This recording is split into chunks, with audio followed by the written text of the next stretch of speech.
Hi, Taylor T. Carlson here, and it's been a while, but it's vinyl haul time again.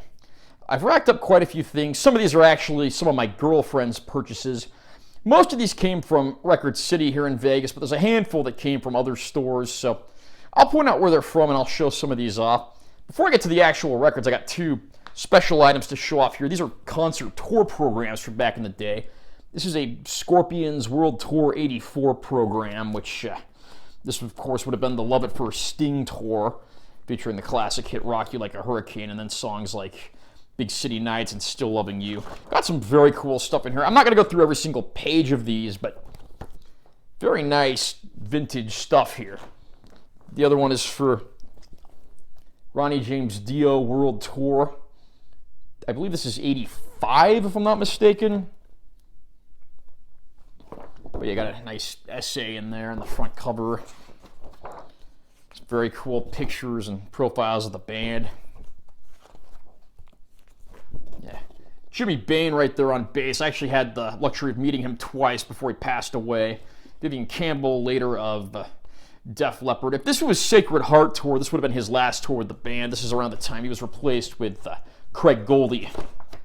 Now to the actual records.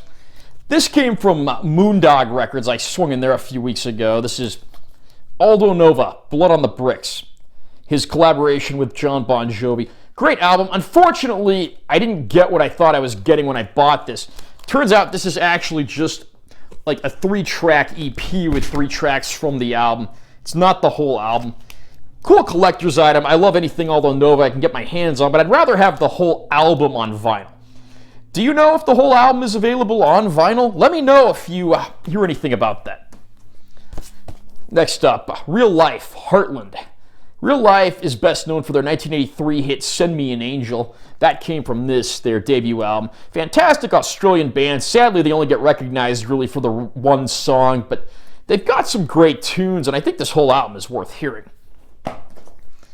Also from Real Life, this is a single for Send Me an Angel 89, which was the re-recorded, remixed version that came out in the later 80s. This version appeared in the 1989 film The Wizard, which I've also done a review for on this channel in the past.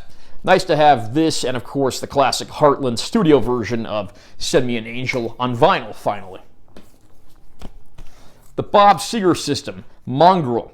You don't see pre-Silver Bullet Band Bob Seger albums too often on any format, really, so this was a pleasant surprise. Probably the most noteworthy song on here is a cover of River Deep, Mountain High, the old Ike and Tina Turner song. Deep Purple also recorded a cover of that. I always like when I get my hands on this early Seger stuff because it's pretty obscure and certainly worth hearing. Blue Oyster Cult, Some Enchanted Evening. The second live album from Blue Oyster Cult, and one of my personal favorites. This would have been recorded around the time the Spectres album came out, because Godzilla is one of the featured songs on here. And it's a great live effort. Only a single vinyl, unfortunately, because it was going to be a double album, but the record company cut it down. There is a CD remaster that's got like 7 additional tracks, plus a live DVD, so if you're still a CD collector, that's one thing you might want to pick up. The Highwaymen, supergroup featuring Waylon Jennings, Chris Christopherson, Willie Nelson, and Johnny Cash. These guys, I don't know how many albums they made, but this first one that came out in 1985 is certainly the best known. The title cut, Highwayman, was their most popular song here.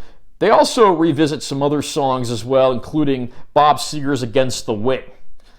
I love all of these guys, and getting them united in a single group, even if it was short-lived and not the best-known moment of their careers, is definitely a highlight. Just picked this up as well at Record City. Neil Young's self-titled debut album. This came out in 1968. There was a remixed version put out in 1969, which became the main normal version. This is just the unlimited release. Neil Young, of course, all over the news right now with that whole thing of him pulling his stuff off Spotify due to the conflicts with Joe Rogan's podcast. I'm not going to get into that here, but I do love Neil Young's music, and this is a great early album. Again, it's his first solo album. He's got like 40 solo albums out if you include the stuff that has Crazy Horse as his backing band. His first album with them would be his second solo album, Everybody Knows This Is Nowhere. The Loner and The Old Laughing Lady are probably the most popular songs on this one. Pretty underrated early effort from Neil here. Leonard Skinner, Skinner's First and Last.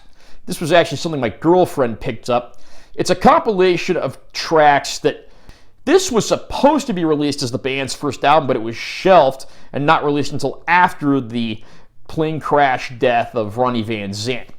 So it's kind of an interesting piece of trivia. An expanded version of this called like Leonard Skinner, The Complete Muscle Shoals album eventually came out on CD that added some additional tracks. So that might be worth adding to your Leonard Skinner collection as well.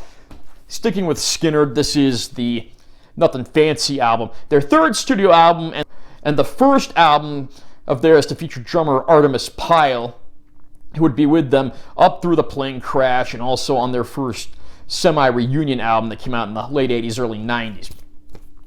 This one's best known, of course, for the classic hit song Saturday Night Special, but you also have some cuts on here like Whiskey Rock and Roller, Made in the Shade. There's some great stuff to be had here. Any Leonard Skinner that I can get my hands on vinyl, always a good thing. Another one my girlfriend picked up, this is kind of random. Casey and the Sunshine Band. Classic disco group, of course. If you were alive back then, I wasn't, but if you were alive back then, you couldn't get away from these guys' disco dance anthems. And this one has tracks on it like Shake Your Booty, Let's Go Party, and I'm Your Boogeyman. Also, Keep It Comin' Love. So some of their biggest hits right here. I'm not even sure if this is an album or a best of compilation, but cool gatefold in here with some nice photos. This has a copyright date of 1976. So that's pretty cool. Not normally the genre of music I listen to, but my girlfriend picked this up, so I'll throw it on the turntable if nothing else. Last one here, also a purchase by the girlfriend. This is Styx, Paradise Theater. This one gave us hit tracks like Rockin' the Paradise, Too Much Time on My Hands, Snowblind, and The Best of Times. Another fantastic record, the penultimate album featuring the classic lineup. Got the alternate art on the back here that has the closed down version of the theater that's on the front cover. And the vinyl itself actually has, it's kind of hard to see this on camera, but it has like this etching on here where you can kind of see the name of the band there and some artwork off to the side. I don't know if every pressing of the album had that, but it's a pretty cool feature there. And there you have it for my latest vinyl haul. See anything here you really like? Picked up anything great at your local record store? Comment down below and let me know what you think. Also, remember to subscribe to this channel for more content because I'm always posting new videos. And be sure you give this one a like if you found it helpful. I'm Taylor T. Carlson. I'll see you next time.